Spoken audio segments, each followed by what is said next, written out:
Gusto mo malaman kaibigan kung gaano ka katapang? Let me fucking explain it to you kaibigan. Just think about it kaibigan. Just think about it. What if ikaw ang pinaka matapang na tao sa buong mundo? No? Kasi kung ako ang tatanungin mga kaibigan, paano kung ako ang pinaka matapang na tao sa buong mundo? Ito ang gagawin ko. Ang una kong gagawin mga kaibigan, susugurin ko mga kaibigan, sa sobrang tapang ko mga kaibigan, pupunta ako sa Meralco.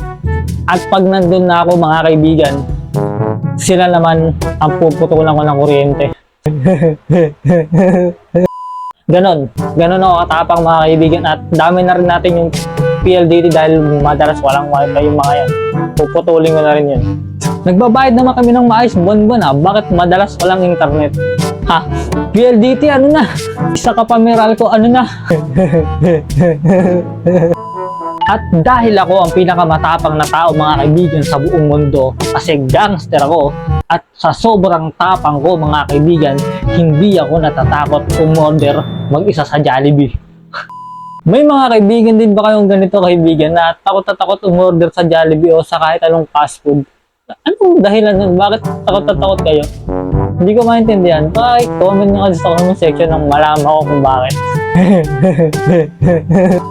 Nasa sobrang tapang ko mga kaibigan, kaya kong tumira mag-isa sa West Philippine Sea. Bukas na bukas din, sige, magbo-volunteer na ako. At dahil mas bato-bato pa mga kaibigan kaysa kay Taguro ang aking katawan, alam nyo gagawin ko mga kaibigan, sasalagin ko mga kaibigan yung balang manggagaling mula sa China pag sumugod sila dito sa Pilipinas. Ganon ho katapang. At sa sobrang tapang ko mga kaibigan, tatakbo ako sa susunod na eleksyon bilang presidente at ipapangalandakan ko mga kaibigan sa buong mundo na bibilin ko lahat ng boto ng tao. Ganon ho ako katapang. At pag ako ang nanalo mga kaibigan bilang presidente, ang uunahin ko sa lahat mga kaibigan, gagawa ko ng panibagong batas. At sa batas na yon mga kaibigan, lahat ng tambay may sahod na buwan-buwan. At dahil ako na ang presidente mga kaibigan, kukurakutin ko mga kaibigan yung pera ng bayan dahil matapang ako kasi gangster ako. At lahat ng pera na nakurakot ko mga kaibigan, ipamimigay ko at ipapaago ko mga kaibigan sa barabarangay. Butang corny. At dahil ako ang pinakamatapang na tao mga kaibigan sa buong mundo, hahamunin ko mga kaibigan lahat ng boksingero sa buong mundo. Hahamunin ko silang lahat ng suntukan. At dahil matapang at mayabang ako mga kaibigan, ang makakatalo sa akin mga kaibigan ay bibigyan ko ng 1 billion pesos. At familiar ba kayo mga kaibigan sa sitwasyon na to na noon mga kaibigan, hindi na tayo pinapalabas ng mga magulang natin pagtungtong pa lang ng alas 8 dahil baka daw may nangunguha ng bata o may nakikidnap o may nanguhold up. Ngayon, babaligtarin ko ngayon yung sitwasyon mga kaibigan dahil sobrang angas ko mga kaibigan kasi gangster ako.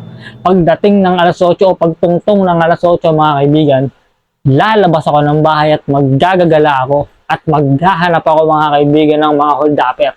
At pag may nakita akong hold-upper mga kaibigan, sila naman ang hold upin ko.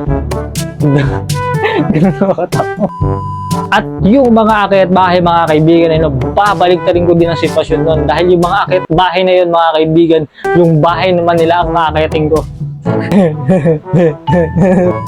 At yung mga kidnapper naman mga kaibigan, kala mo makakalusot ka? Hindi ka makakalusot. Babaligtarin ko rin yung sitwasyon doon mga kaibigan nila. At yung kidnapper naman na yun mga kaibigan, sila naman yung kidnapin ko. Ganun mga tao. At sa sobrang tapang ko mga kaibigan, magmumotor ako kahit wala akong lisensya at maghahanap ako ng LTO. At pag may nakita akong LTO, daan-daanan ko lang sila mga kaibigan. At pag sinita nila ako mga kaibigan, itutupi ko sila sa benching ko. Ganun ho ako katapang. Hindi pa ako tapos. Akala nyo tapos na? Hindi pa ako tapos mga kaibigan dahil Pagkatapos ko sila mga kaibigan ituloy sa benching ko, sila naman ang hihinga ko na lisensya. At pag wala silang naipakita na lisensya sa akin mga kaibigan, patay kang bata ka. Ganun ako tao. At dahil ako ang pinakamatapang na tao sa buong mundo mga kaibigan, no, tatawag ako sa Jollibee, sa McDo o sa kahit anong fast food na yan at ako orderin ko lahat ng pagkain nila. Pagkatapos kong orderin mga kaibigan yung lahat ng pagkain sa lahat ng fast food mga kaibigan, ano, ang ilalagay kong address mga kaibigan yung taong nagkakautang sa akin na ayaw na magbayad. Ito ganti ng ape, kala mo makakalusot ka? Di ka makakalusot.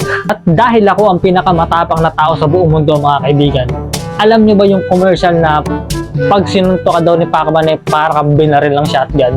Alam mo, sasagot mo dun tol, puta, sa sobrang tapang mo kaibigan, ano, pag binira kita sa mukha, para kang pinaputo ka ng tangke. Yung tangke ho mga kaibigan, ano, yung panggera po, hindi po yung tangke ng gasolina. At pamilyar din ba kayo mga kaibigan, ano, sa mga taong takot na takot lumangoy sa dagat dahil daw baka may pating at baka daw makagat sila?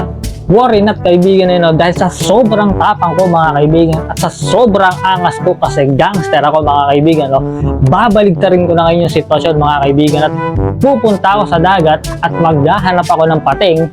At pag may nakita akong pating, sila naman ang hahabulin ko. At pag nahabol ko na sila mga kaibigan, sila naman ang kakagatin ko sa mukha. Ganun ako tao.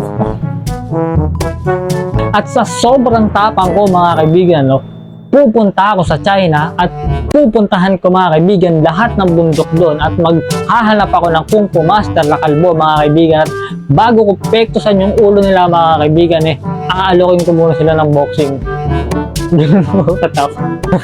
Ala, talagang katotron yung mga pinagsasabi ko dito. Bahala na kayo.